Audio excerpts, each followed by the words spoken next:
I had no idea that it never occurred to me to realize that all those trails I was walking on were logging rolls and that everything was gone. I never would see the earth as it had been.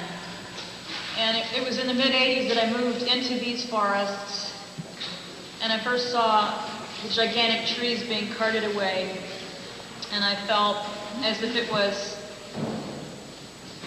my own flesh, my own kin.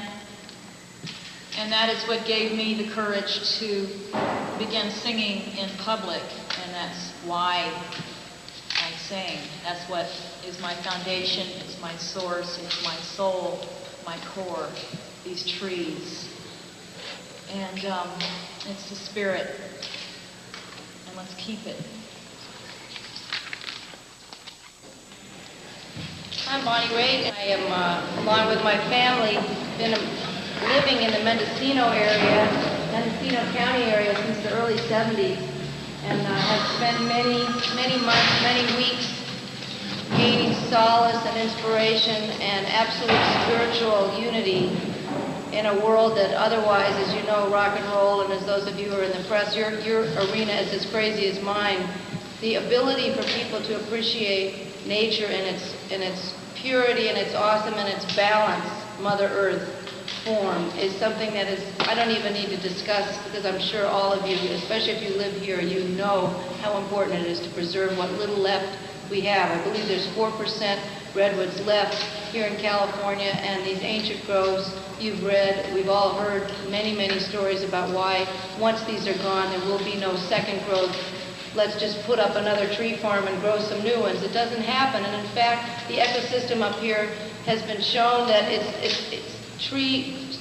second growth tree farms are not doing as well as everyone projected. And the fact is, the reason I'm here, aside from taking a stand at this rally and to support the issue on the battle lines, I mean, it's ridiculous that the democratic process has failed us in the sense that we're having to resort to civil disobedience, waste a lot of people's money and getting extra security, this whole rigmarole. This is now the third year.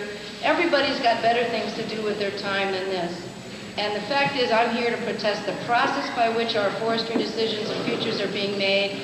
The fact that Dianne Feinstein and Hurwitz can sit around in a backroom deal and that people can make these decisions without public referendums. The fact that the conservation studies are not being properly monitored and properly given to the public so there can be town meetings and discussions about it. Everything is hush-hush. It's a kind of business that we thought was going to get changed by getting a Democratic administration in that appeared before the Clinton administration got elected to be a changeover to some responsible forest policies. At the summit that happened in Portland a few years ago, we obviously know that business as usual is the Democratic way here. So there's a new coalition of people that are really sick and tired of having these decisions made without their consent or their participation. And that's what democracy is about. So I'm here to protest the process by which our future is being decided. And I also want to suggest that because we all have a vested interest in protecting this earth, I don't mean just idealistic tree hugging, gee, I'd hate to see one more tree go down. It's economic insanity to try to not plan for the future and make sustainable forestry something that the logging community, the fisher community, the environmentalists, everybody that lives in this area, the tourism industry, there are ways to bring a more responsible future towards sustainable wood that we can build our houses out of. There's other products we can look at, just like there's no need to look at raping the earth for our energy. There's positive things that we could do if we work together, and I would like to see this process move forward to encourage jobs and encourage open discussions between the so-called warring sides of this issue. I think the time has come for us to all realize we're on the same side, and nobody's going to have any jobs once the fishermen are not going to have any job, and neither are the logging industry people, because once Maxam gets through with this, they're going to hit and run. They don't care anything about this area. Believe me, they're going to head out and leave, and everybody's going to be wondering why we didn't do something.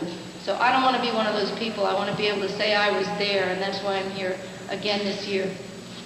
Thank you for coming, by the way. There goes the forest.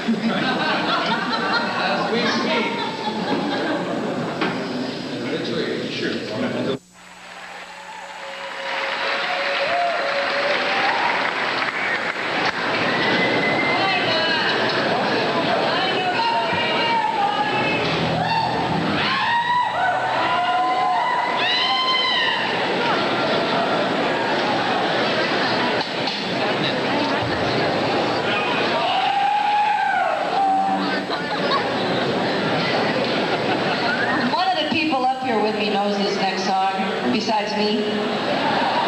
And you know, it's not easy to have places where you can do high-risk behavior anymore.